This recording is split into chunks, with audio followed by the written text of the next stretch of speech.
And as the grieving intensifies in Texas, so do questions about whether warning systems performed properly or were even in place to begin with. So tonight we wanted to take a look at the situation in our area. Chief Investigative Reporter Eric Flack went in search of answers about what's being done locally to make sure flash flood warning signs are heard.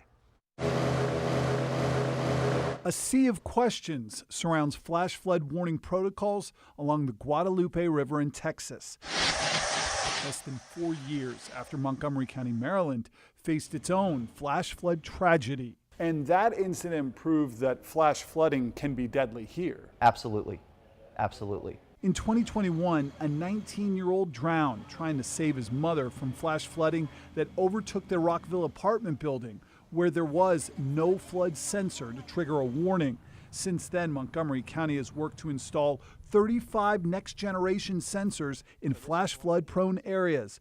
That little black antenna right there is for the Verizon cell card that transmits all the data. It's hand dug through a trench and goes out into the water. There's a little wafer that senses pressure, and that will tell you to within 1/10 of an inch how deep the water is at that location.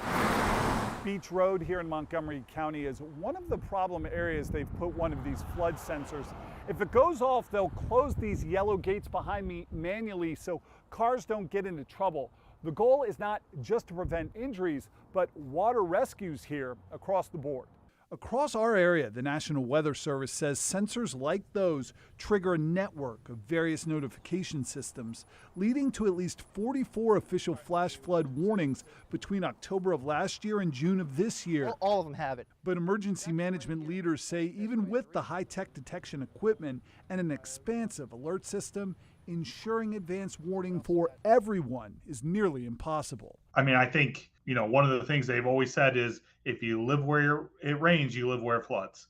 And what we have seen, in a lot of ways is Mother Nature's going to remind you that she's in charge.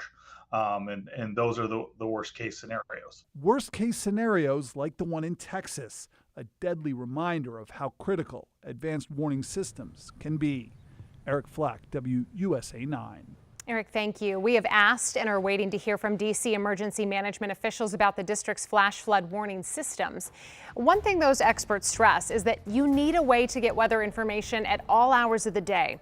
While alerts can be disruptive, that's the point. It's critical that you don't turn them off while you're asleep. We can get those weather alerts to you with our free WUSA 9 app. Scan the QR code on your screen to download and double check your phone's setting to make sure that your notifications can come through.